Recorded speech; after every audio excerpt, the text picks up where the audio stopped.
Welcome Jamalpur. আসসালামু আলাইকুম। আশা করি সবাই অনেক অনেক ভালো আছেন। আমরা অনেক ভালো আছি।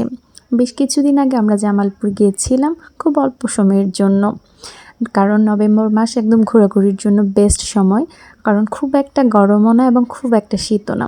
তো আমাদের যেতে যেতে রাত হয়ে যায় এবং পরের দিন এই তো আমরা সকালবেলা খুব সকালে তো বের হয়ে দেখি কি কি সবজি ছিল, কারণ এখন একদম সবজির সিজন।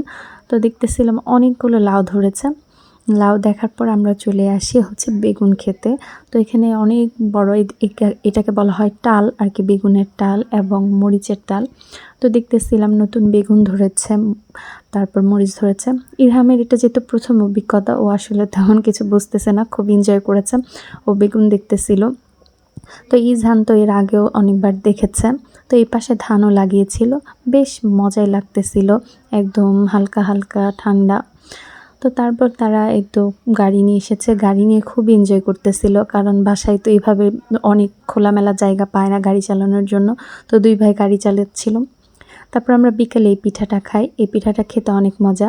তো এটাকে আর কি এরকম গোল করে পেয়ারা পাতার মধ্যে শেপ দেওয়া হয়, তারপরে এটাকে তেলে ভাজা হয়। তো খেতে খুবই মজা। তো আমি এটা ফার্স্ট টাইম খাচ্ছিলাম আর কি, আমার কাছে খুবই ভালো লেগেছে।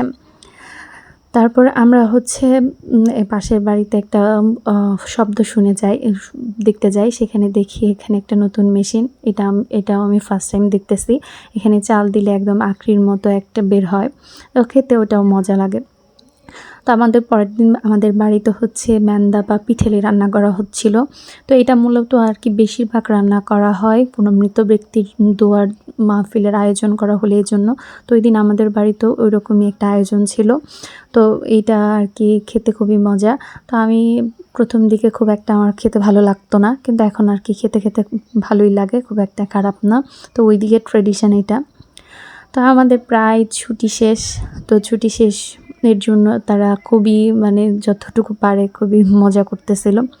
তো এই তো আমাদের ঘোরাঘুরি শেষে আমরা চলে আসছি। এটা হচ্ছে যমুনা সার কারখানা। তারপর আমরা যমুনা নদীর পাশ দিয়ে চর দেখতে দেখতে আমরা আমাদের গন্তব্যে ফিরে আসি।